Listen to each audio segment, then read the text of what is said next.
All right, ladies and gentlemen, today we are going to be taking a look at a Derek video. More plates, more dates. He has made a few of these videos commenting on trans folks and their abilities to maintain an advantage. And this video here is that exact issue. So we're going to take a look at this. We're going to respond to it. We'll see if he's on shaky ground here with his stance. For the most part, he has good content, but I feel like on this issue, he doesn't see the bigger picture. Or potentially he is trying to stir up controversy. I'm not really sure which. But let's take a look and see what he has to say. The IOC has hailed New Zealand weightlifter Laurel Hubbard for her courage and tenacity. Oh, I just fucking read that. It's the same as the title.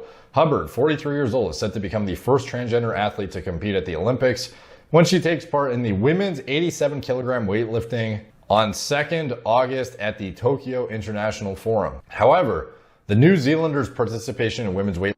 So 87 kilograms. That is the weight limit, I assume, for the class. Heaviest total by a female weightlifter in the plus 87. Oh, this is the above 87 kilos.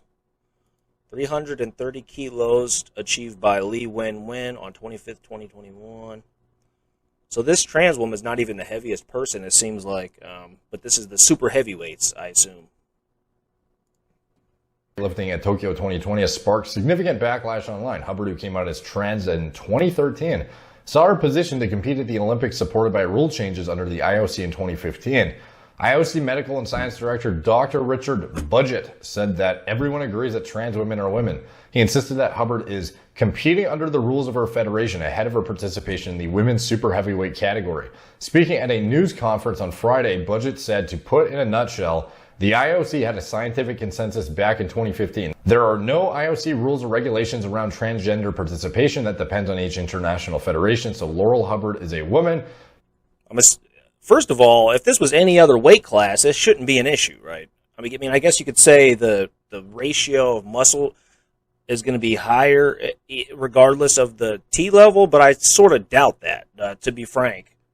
You may maintain some bone density, but you're not going to retain much muscle volume and weight in the female testosterone range. This has been studied, not extensively, but a moderate amount. And you can take a look at all these categories of athletics and see what the results are after transitioning for these women. Is competing under the rules of her federation. We have to pay tribute to her courage and tenacity in actually competing and qualifying for the games. IOC rules permit an athlete can compete in women's competitions if they have transitioned from male to female, even if they haven't had surgery to remove their testes. Fucking wild. But trans athletes must maintain that their total testosterone level is below 10 nanomoles per liter for at least 12 months ahead of a competition. So, as you can see, the 10 nanomole per liter cutoff, as we've described in the previous Laurel Hubbard videos, is 288 nanograms per deciliter, which, as you know, if you know reference ranges, is that this is literally a male territory level still. A woman would not produce more than even have a serum concentration of 70 nanograms per deciliter, so would be like the high end of a reference range. And then there are odd outliers like people with polycystic ovarian syndrome or individuals with hyperandrogenic environments induced through medical conditions and whatnot. But in general, unless you have like a fucking tumor or something, there's no way you're going to be exceeding a certain nanogram per deciliter cutoff, which is, in the low 100s and even above and beyond that. Like, the advantage above and beyond a natural female is just absolutely astronomical when you actually just think about the structural advantages you have of going through puberty. Okay, He's claiming here that the structural advantages you will maintain after transitioning are astronomical, is the word he uses. Let's look at the studies and see what the studies say. So this was members of the United States Air Force. They compared pre- and post-hormone fitness test results of trans women. So they compared trans women's score before transition and after transition. Seems like a good study design. Trans women performed 31% more push-ups and 15% more sit-ups in 1 minute and ran a mile and a half 21% faster than their female counterparts. Summary. The 15 to 31% athletic advantage that trans women displayed over their female counterparts prior to starting gender-affirming hormones declined with feminizing therapy. However, trans women still had a 9% faster mean run speed. So they lost the strength. They kept the speed. That's what's notable here, right? And this is just one study. As far as I know, there's many of these studies that show this very similar thing here. Women maintain a small advantage trans women maintain a small advantage in some areas. Sport and transgender people, a systematic review of the literature. Okay, this is 2016, so this is older. There's no direct or consistent research suggesting transgender female individuals or male individuals have an athletic advantage at any stage of their transition. And therefore, competitive sports policies that place restrictions on transgender people need to be considered and potentially revised. Since going through your fucking teenage years and then being an adult for like a full decade and then transitioning afterwards, once you've already built up the fucking structural integrity of thicker bones, fucking bigger hands, just like everything that comes along with being a biological male that you otherwise are going to retain when you transition to female. Now, of course, you're going to lose some muscle, you're going to lose some of that muscle strength and whatnot, and you're not going to retain everything, but as you fucking castrate yourself or whatever it is you choose to do as you transition, but you're going to retain a fucking lot of it, enough for it to be totally unfair. And the cutoff being too... If he's right, then let's see the evidence. 288 nanograms per deciliter is absolutely baffling, given that is literally 4 times the top end of a natural female's production. Like a fucking hyper elite female, over 4 times the amount. Right, and the reference range for males is also way out of whack. It's like more than double the average. So I guess he's right that it's more skewed than, for example, the male range would be. And that's not even factoring in free testosterone levels, which are going to be disproportionately higher in males who do not produce binding proteins in nearly the same quantities as females due to the relative lack of estrogen production and stuff like this. Consequently, that may be true for females, but I don't know about trans women in particular. I'm not sure if there's even any studies of this. Maybe there is. Let's look that up. Effects on the male endocrine system of long-term treatment with gonadotropin-releasing hormone agonists and estrogen in male to female trans. We studied hormonal changes resulting from the long-term treatment with gonadotropin-releasing hormone against 17-beta-estradiol valerate in 40 healthy middle-aged male to female trans. All the participants received 3.8 milligrams of goserelin acetate every 4 weeks in combination with 6 milligrams oral 17-beta-estradiol valerate per day for cross-sex hormone treatment for male to female transsexuals. There was a significant reduction in the levels of serum luteinizing hormone and follicle-stimulating hormone to the hypogonadal stage. Mean testosterone levels decreased by 97% to 0.52 and 0.59 nanomoles per liter after 12 months and 24 months, respectively. There was a significant reduction in dihydroepiandrosterone sulfate by 37% after 12 months and 43% after 24 months. And androstenedione by 29% after 12 months and 27% after 24 months, respectively. Cortisol levels were reduced by 43 and 50%, respectively. Interesting. Sex hormone binding globulin and corticoid binding globulin levels were significantly increased after 12 and 24 months. There was a significant decrease in all measured androgen fractions of cortisol during long-term treatment with gonadotropin-releasing hormone against this and 17-beta-estradiol valerate. It says it increased significantly. I don't actually see a percentage or anything like that, however. But just bear that in mind. In combination with the other study we saw, it's sort of starting to paint a picture here that maybe the advantages aren't as pronounced as one might assume. Resulting in more freely circulating testosterone to induce action in tissues and whatnot. Now, for Laurel Hubbard in particular, obviously she has a significant amount of fucking leeway given that she has not only the structural advantages of being a biological male who's then transitioned, but in addition to that, is somehow allowed to maintain a testosterone level over 4 times higher than a biological female who did not transition. And again, What's the average female going to produce? 40, 50 nanograms per deciliter, maybe, not fucking 70. So we're talking about 288 versus 70, plus all the structural advantages, the androgenic signaling that you've had in your brain for fucking years, like all of the shit that you've banked up, all the skill acquisition, all this stuff that you may not be able to replicate as a female that you can retain going into your athletic endeavors as a biological, competing against biological females as a transition female, essentially. While Hubbard came out as trans, going back to the article now, as trans in 2013, she initially transitioned in 2012 after she underwent male puberty. Budget stressed the importance of inclusion at the Olympics and staunchly defended Hubbard against criticism of her going through male puberty. There are lots of aspects of physiology and anatomy and the mental side that contribute to an elite performance, he said. It's very difficult to say. Yes, she has an advantage because she went through male puberty when there's so many other factors that to take into account. It's not simple. Yeah, it fucking is, in my opinion. Each sport has to make their own assessment depending on the physiology of that sport so that they can ensure there's fair competition, but also inclusion of everyone, whether they're male or female, so they're able to take part in the sport they love. So, anyway, she's going to be competing. Let's see. Despite many advocates for transgender inclusion, some scientists have suggested that there is an advantage for those who have gone through puberty as a male since there is a greater chance of having a higher bone and muscle density. No way. Botch to reveal that the rules are reportedly set to be reviewed so that guidelines are more clear in the future and said at that could be true. Again, we haven't seen a lot of data on that, but even if it is true, that should correlate to an increase in strength, which it doesn't seem to based on the studies. At the same time, the IOC is in an inquiry phase with all different stakeholders to review these rules and to finally come up with some guidelines, which cannot be rules because this is a question where there is no one-size-fits-all solution. It differs from sport to sport. This is what all the athletes of the world are relying on, that the rules are being applied. The IOC president did not specify if he backed Hubbard's inclusion and instead reiterated the rules will constantly be reviewed.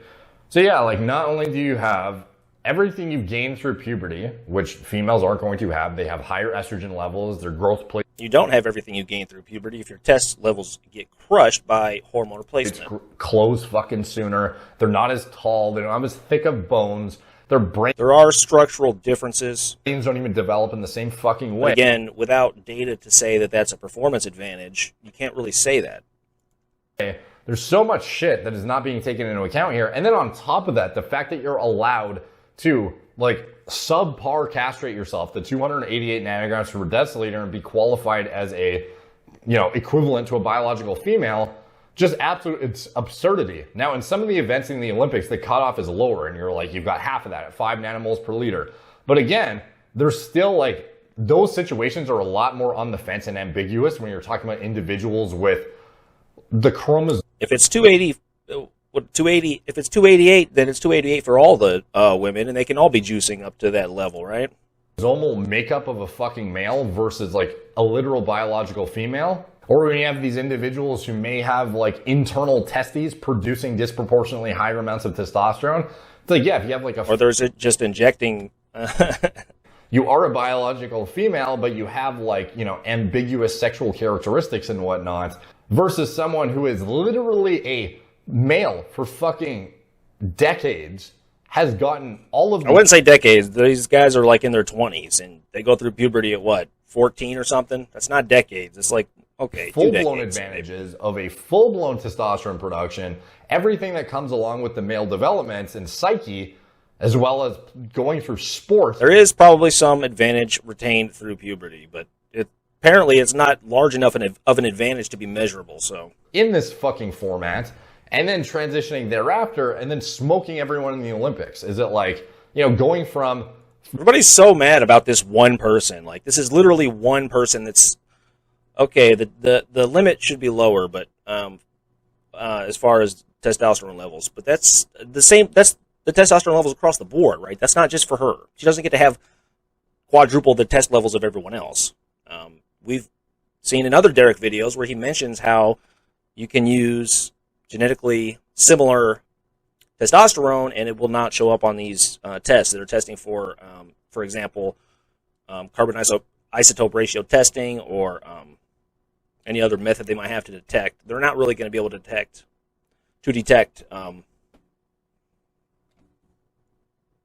what apparently was a relatively average lifter to then becoming a fucking hyper elite Olympic athlete as a female at post transition, I think that kind of speaks volumes on where this individual should be competing. I don't think that it really makes a lot of sense for them to be competing against biological females. And to be honest, I think the real courage and tenacity would come against competing against biological males, if that's what you were fucking brought up as, He makes a fair point here, Okay, it'd be even more brave, perhaps, to go in the men's division, but it wouldn't be fair. It wouldn't be fair at all. And let's be honest, there's nothing that's not difficult. I mean, could you imagine for a second being born as a trans person and living that life? And you just so happen to be good at weightlifting, and you want to compete against other people of similar skill. You don't want to be completely outclassed. She wouldn't even be in the Olympics. This whole trans sports debate that's sweeping the internet is based around this literally one case. And it's surprising for me to hear Derek talking this way with no evidence. Typically, this guy knows what he's talking about. If testosterone has no impact on performance, then why not just castrate yourself and compete against males? Is there not a logical counter argument to this kind of scenario? Why is that not being proposed? It's kind of odd how these individuals will always compete against females, but then do you ever see biological females transitioning to male? What do you mean these people all, what are you talking? How many people are there? These people, how many trans people are in professional athletics? None, as far as I know. There's this one person in the Olympics, and the rest of it. Also, the point should be made: how much is she going to win if she wins the gold medal of the I guess the medal has some value, but there's not a huge career to be had in Olympic fucking weightlifting. So what's the big deal? Honestly, come on, guys. And competing against. Would you take if you had the choice? Would you cut off your balls and castrate yourself for an Olympic gold medal? I sure as fuck would not. Just saying. Males does not seem to be as prevalent. If it is, I would love to see examples, but it does not seem to be as prominent from what I have seen in a high sport level or Olympic level or anything of that nature. Now again, I'm not against somebody biological male, transitioning to female and competing in general. I just think there should be a disparity between, some sort of segregation of classes where you have biological females, they compete against biological females, biological males compete against biological males, and then somewhere in the middle, perhaps there is a middle ground of transition. Why is this adherence to this religious idea of the duality of gender? I mean, come on. Gender is a spectrum. We know that. Transitioning individuals, that sort of makes a bit more sense than having literal males transition to female and there's fucking smoke female athletes. It does not seem to be. If that were true, that would be happening. It's not happening. What are you talking about, smoked female athletes? There's this one person in all of sports. Be fair, in my opinion, and I don't think it really has to do with how inclusive you are when it simply is not. It's not fair to be born as a fucking trans woman. It's not fair to them. Imagine that. Just imagine. Could you imagine that's your life? God, nobody would wish that upon anyone. They certainly don't want it for themselves to be born that way. And they certainly didn't ask to be ridiculed and segregated into their own fucking Olympic division for the one of them that there is. Fair, It's like if we had two cars, in their drag racing, two Hondas. We have one with a NOS bottle, one without. First openly transgender Olympians are competing in Tokyo. There's one, a Canadian, and here's a New Zealand weightlifter. The first transgender athlete to go to the Olympics. This weightlifter, all these weightlifters, there's all these trans weightlifters that are smoking people. This one has the literal ability to propel themselves down the track far faster than the other one. Is the driver of the non-NOS enhanced car just supposed to be fucking okay with the fact that their car is at a significant competitive disadvantage to the car with the fucking NOS bottle? They literally cannot compete with the machinery of this car, and yet they're supposed to be okay with it and just deal with it and lose. Like, how does that make any fucking sense? I don't understand. And again, oh, so they have to perform the lifts as a percentage of their total body weight. Interesting.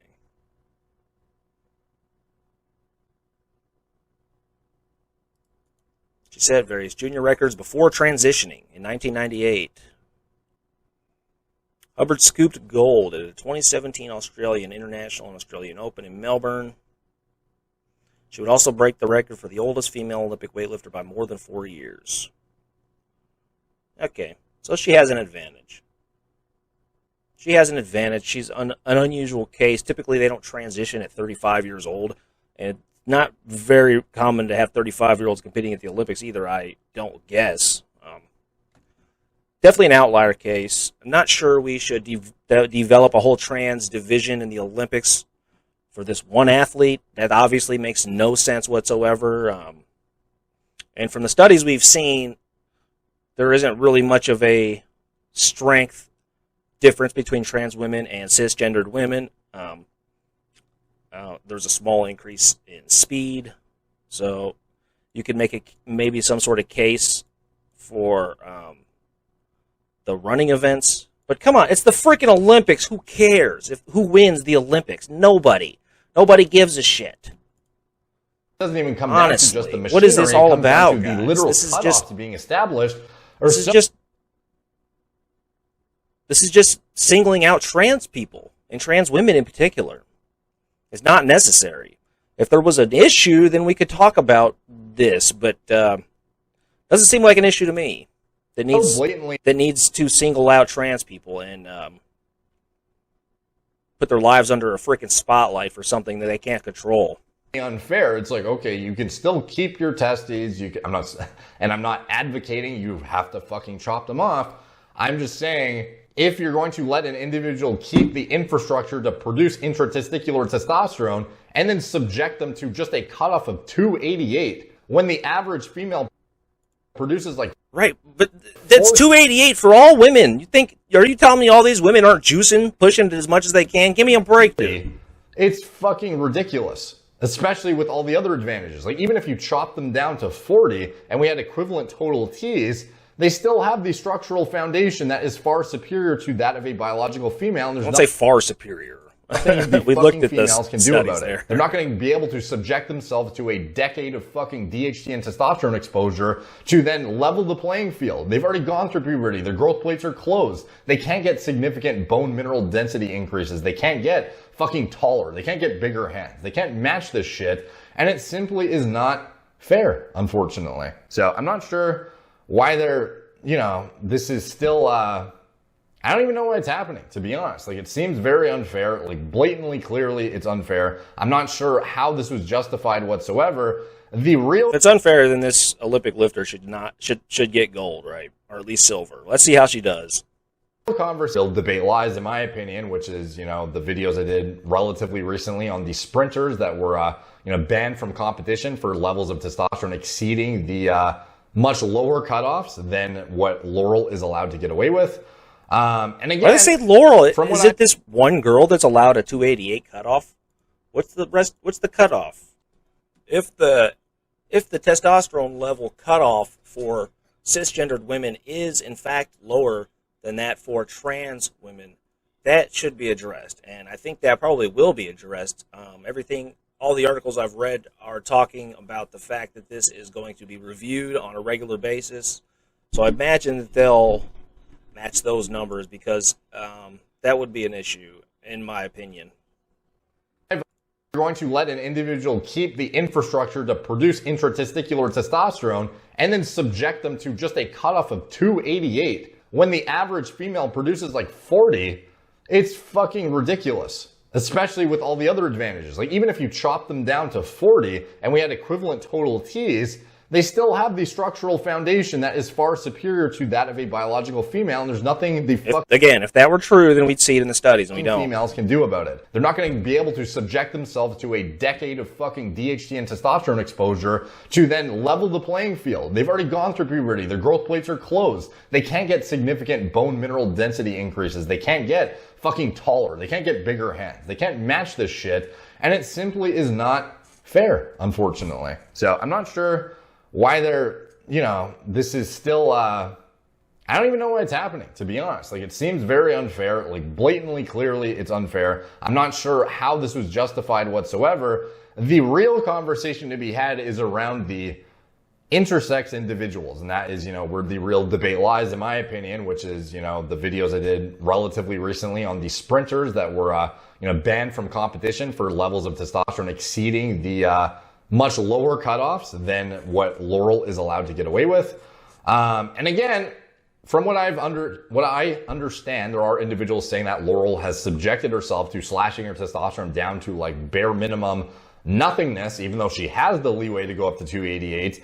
You don't fucking know what she's doing. She could be keeping her tests wherever the fuck she wants. She has a giant leeway to manipulate. And if you're trying to win the Olympics, would you not fuck around a bit and let yourself, push the envelope a little bit? Or would you not, how much fuckery can come into play too with exogenous testosterone manipulation when you literally are letting somebody who's female push their shit up to 288? Kind of insane, especially for an individual that could otherwise, if they're castrating themselves for transitioning purposes and, they have a fucking crashed LH and FSH as well, like trying to interpret biomarkers and shit when you are who is transitioning, like so much more manipulation can come into a play and there's so much leeway for cheating. It's absolutely absurd. But even if everything was equated testosterone level wise, Laurel would have such an advantage from a structural aspect that it's just not even fucking funny. So I don't know why, why she's being praised for her courage and tenacity. I guess, to deal with the hate, perhaps, I get, I don't know. It's like, to me, it seems just unfair. I'm not sure to deal with the hate. That's a good how Laurel feels. That's a good way to say it. To delegate biological females who've trained for this their entire lives, like totally slaughter them and basically just knock them all down one place in their rankings and be okay with it. Like, to me, it seems baffling that I could literally go take a fuck ton of tren, test whatever the fuck I want for the next couple of years, crank my goddamn mind out, come off, clean out for a bit, transition to female, and go enter in a competition like this and work my way up and become an athlete that competes against biological suggesting you females. keep your gains up for fucking 2 years? I don't think so, bud. He knows that's not true. 10 bologna sandwiches, and then clean out, go compete in some sort of event as a, transitioning male to a female. And again, I'm not trying to shit on the, transitioning or anything like that. I'm just saying from an actual performance aspect, it's baffling that I could do. From a performance aspect, look at the studies. Again, this is one outlier case. You're supposed to create, what's the solution? To ban this person from participating? Because they have a slight advantage over the females in the Olympic weightlifting super heavyweight division? Give me a break. Come on. Do that. I could literally take trenbolone, testosterone, fucking anything. Nobody would trade their balls and then decide to transition for a fucking gold medal over a decade after going through puberty, after all this shit, being a full-blown adult who has all these structural advantages of being sort of male who's intent, been subjected to high topped-out levels of testosterone DHT for fucking decades at this point. And I can take whatever the fuck I want and then literally come off, decide I want to transition and then go compete against biological females. Is that fair? It does not seem too fair to me. Now, again, all about inclusivity. I just think they need to segregate the divisions a little bit further to have a bit more, maybe one more subsection, perhaps at least, would be, a viable alternative, I feel like, at least better than the current situation. But I don't know. I guess we will see. And presumably Laurel is going to absolutely decimate the competition, but you never know. I guess we will see what I want. And then have a bit more, maybe one more subsection, perhaps at least, would be, a viable alternative, I feel like, at least better than the current situation. But I don't know. I guess we will see. And presumably Laurel is going to absolutely decimate the competition, but you never know. I guess we will see. And we'll see how much of an advantage or disadvantage she has. Like, I don't know. Let me know what you guys think in the comments down below. And frankly, looking at the data, there doesn't seem to be much difference in performance between trans women and cisgendered women in general. Now, that's not true in every single case, obviously, as we just saw, but after transitioning, SHBG is, in fact, elevated. It is not crushed to nothing, as Derek suggests in the video. Performance certainly isn't astronomically better in general. You could make the argument that in this particular case, it's abnormal, and I would agree with that. The claim was made that she was a mediocre weightlifter, and in fact, she was a junior national level lifter who, at her total 285, I think, in one article, they were mentioning the fact that she would win the American Nationals, which is pretty impressive. So, if in fact the total test level for cisgendered women is below that of trans women, then that should be addressed. And again, I think that will be addressed fairly soon, as this has become quite a controversy. So, I do appreciate everyone who is watching the channel. Thank you very much. Check out my podcast also that I do with my buddy Tony. It is called the Exploding Star Podcast, and you can check us out everywhere there are podcasts. Thank you guys for watching. We will see you on the next one. Bye, guys.